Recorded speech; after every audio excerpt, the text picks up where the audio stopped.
Assalamualaikum warahmatullahi wabarakatuh. Perkenalkan, nama saya Desti Rahmawati. Di sini saya akan membahas mengenai mata kuliah kalkulus dasar. Video ini adalah merupakan video pertama di mata kuliah kalkulus dasar, ya, terkait dengan pertemuan pertama, yaitu yang akan saya bahas itu adalah pengenalan kalkulus, gitu ya. Nah, referensi yang saya gunakan untuk pembelajaran kalkulus ini, untuk pertemuan pertama ini saya ambil dari Wikipedia, di mana nantinya capaian pembelajaran yang akan kita peroleh setelah kita mempelajari terkait dengan pengantar kalkulus, itu yang pertama adalah kita akan memahami yang dimaksud dengan definisi kalkulus. Kemudian perkembangan kalkulus, pengaruh pentingnya kalkulus, dan aplikasi kalkulus. Ini yang akan dibahas pada video kali ini, di mana referensinya untuk referensi dari definisi, perkembangan, pengaruh penting kalkulus, sampai di aplikasi kalkulus, itu saya ambil referensinya dari Wikipedia. Nah, yang pertama itu adalah definisi dari kalkulus. Definisi kalkulus, kalkulus itu sendiri apa gitu ya. Nah, di sini yang dimaksud dengan kalkulus, kalkulus itu sendiri berasal dari bahasa Latin yang artinya adalah batu kecil gitu ya. Jadi dari bahasa Latin tulisannya itu adalah calculus gitu ya. Ini artinya adalah suatu batu kecil. Nah, jadi pada zaman dahulu kalkulus itu artinya itu adalah batu kecil, karena batu kecil ini dipakai untuk menghitung gitu ya. Sehingga kalkulus itu diambil dari bahasa Latin yang artinya adalah batu kecil untuk menghitung. Nah, kalkulus adalah cabang ilmu matematika yang mencangkup limit, turunan, integral, dan juga deret tak terhingga. Nah, jadi di kalkulus ini yang akan dibahas itu seperti ada limit, kemudian ada turunan, ada integral, dan juga ada deret tak terhingga. Gitu ya. Jadi yang dimaksud dengan kalkulus itu adalah salah satu cabang dari ilmu matematika yang mencangkup limit, turunan, integral, dan juga deret tak terhingga. Nah, kemudian definisi lain, kalkulus. Kalkulus itu adalah suatu ilmu, ya, ilmu mengenai perubahan, ya, perubahan sebagaimana geometri. Kalau dalam geometri itu adalah suatu ilmu mengenai bentuk dan juga terkait bentuk-bentuknya seperti itu. Nah, kemudian kalau aljabar ya, jadi di sini kalkulus itu ilmu mengenai perubahan sebagaimana geometri dan juga aljabar. Jadi tadi geometri itu terkait dengan bentuk, kemudian aljabar itu merupakan ilmu mengenai pengerjaan untuk memecahkan persamaan serta aplikasinya, gitu ya. Nah, kemudian kalkulus itu memiliki aplikasi yang sangat luas gitu ya. Jadi aplikasi kalkulus itu dapat kita terapkan dalam bidang yang luas seperti bidang-bidang sains, kemudian ekonomi, teknik, dan juga kalkulus ini nanti dapat digunakan untuk memecahkan berbagai masalah yang tidak dapat dipecahkan dengan aljabar elementer. Jadi kita gunakan kalkulus. Nah, kemudian di kalkulus ini itu terdiri dari dua cabang utama. Yang pertama itu disebut dengan kalkulus diferensial dan yang kedua itu disebut dengan kalkulus integral, gitu ya. Nah, kedua kalkulus ini ya, kalkulus diferensial dan juga kalkulus integral itu saling berhubungan. Saling berhubungan melalui teorema dasar kalkulus. Nah, ini adalah definisi dari kalkulus. Nah, kemudian perkembangan kalkulus. Untuk melihat perkembangan kalkulus, di sini dilihat berdasarkan zaman kuno, gitu ya.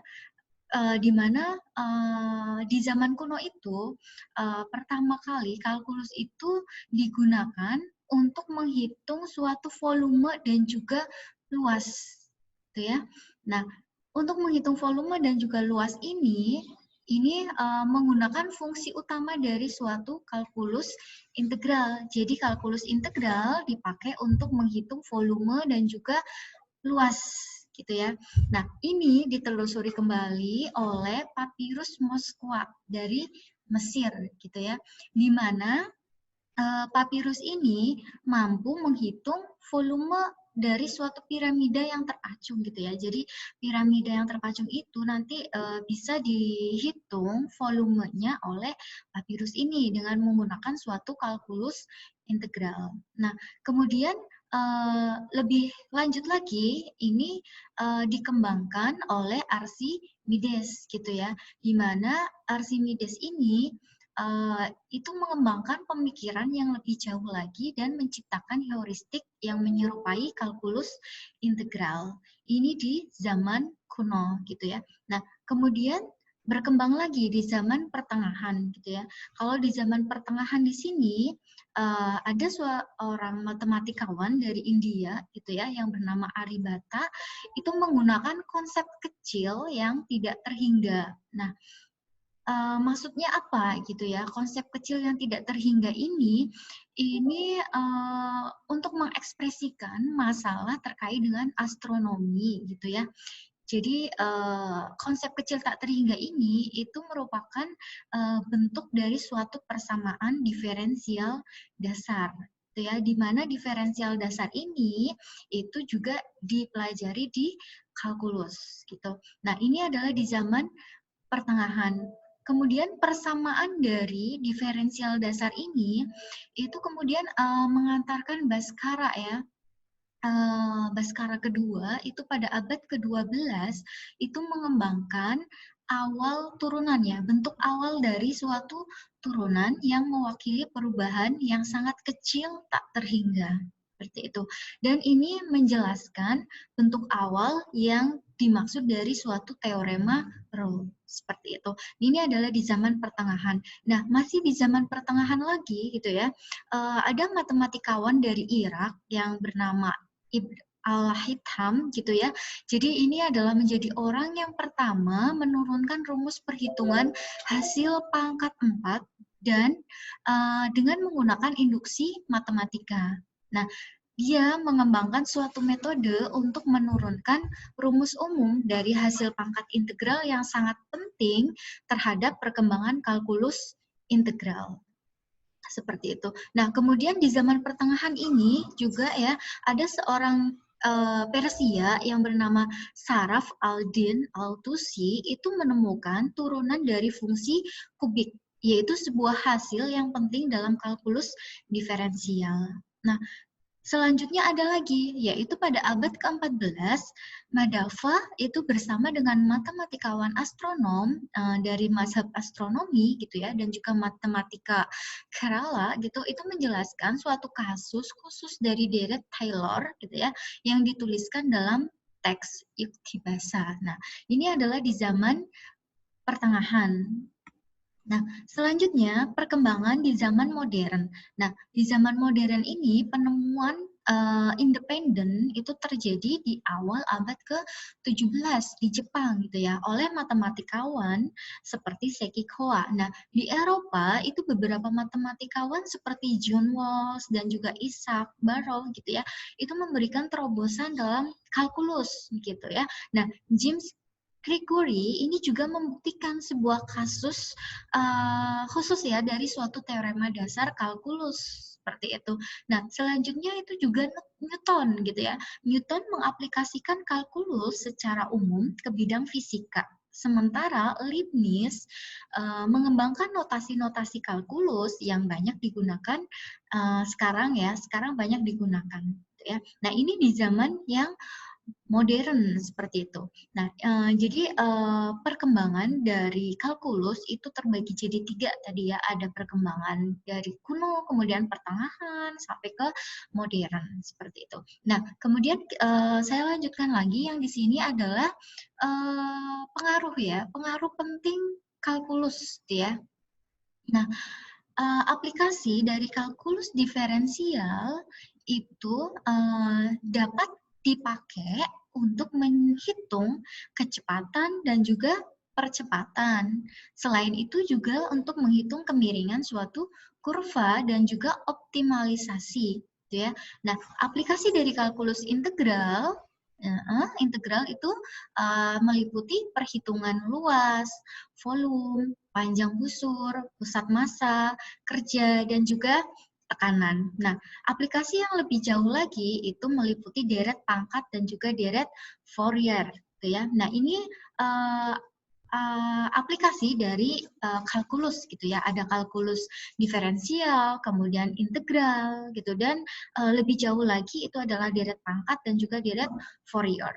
Nah, kemudian kalkulus ini juga digunakan untuk mendapatkan pemahaman yang lebih rinci mengenai ruang, waktu, kemudian gerak gitu ya. Nah, selama berabad-abad itu ya para matematikawan dan filsuf itu berusaha memecahkan paradoks yang meliputi pembagian bilangan dengan nol, jumlah dari deret tak terhingga. Nah, kemudian seorang filsuf dari Yunani kuno itu juga memberikan beberapa contoh terkenal seperti paradoks Zeno gitu ya. Nah, kalkulus ini berarti kan artinya kalkulus itu memberikan suatu solusi terutama di bidang limit dan juga deret tak terhingga yang kemudian berhasil memecahkan paradoks tersebut. Seperti itu ya. Jadi ini adalah pengaruh dari pentingnya kenapa harus belajar kalkulus. Nah, aplikasi kalkulus itu dapat digunakan di cabang sains fisik, kemudian sains komputer, statistik, teknik, ekonomi, bisnis, kedokteran, kependudukan, dan bidang lainnya masih banyak lagi gitu ya. Nah, kemudian setiap konsep di mekanika klasik itu juga saling berhubungan melalui kalkulus ya. Massa dari benda, kemudian massa jenis yang tidak diketahui, momen inersia dari suatu objek, dan juga total energi dari sebuah objek itu dapat ditentukan dengan menggunakan kalkulus. Nah, ini intinya kalkulus itu dapat diaplikasikan di cabang bidang ilmu yang lain gitu ya, cabang sains fisik dan juga yang lainnya seperti itu. Nah, kemudian terkait dengan subdisiplin listrik dan juga magnetisme, gitu ya, kalkulus itu digunakan untuk mencari total dari flux dari sebuah medan elektromagnetik, gitu ya. Nah, contoh historis lainnya itu adalah menggunakan kalkulus di hukum gerak Newton. Nah, ini dinyatakan sebagai laju perubahan, ya, yang merujuk dari suatu turunan. Jadi laju perubahan momentum dari sebuah benda itu nanti akan sama dengan resultan gaya yang bekerja pada benda tersebut gitu ya dengan arah yang sama. Nah, bahkan rumus umum dari hukum kedua Newton gitu ya yang definisinya itu adalah gaya. Gaya itu diperoleh dari massa dikali dengan percepatan. Nah, kemudian dengan menggunakan perumusan kalkulus diferensial gitu ya, karena percepatan itu kan bisa dinyatakan sebagai turunan dari kecepatan. Sehingga ini bisa diselesaikan dengan menggunakan kalkulus gitu ya. Nah, di sini juga teori elektromagnetik Maxwell gitu ya dan juga teori relativitas Einstein gitu ya itu juga dirumuskan menggunakan kalkulus diferensial seperti itu. Nah, jadi untuk video kali ini cukup sampai di sini karena yang kita bahas itu adalah terkait dengan definisi dari kalkulusnya, kemudian perkembangan kalkulus dan pengaruh penting kalkulus dan juga aplikasi kalkulus. Ya, demikian yang bisa saya sampaikan. Terima kasih. Apabila ada kesalahan, mohon maaf yang sebesar-besarnya. Wassalamualaikum warahmatullahi wabarakatuh.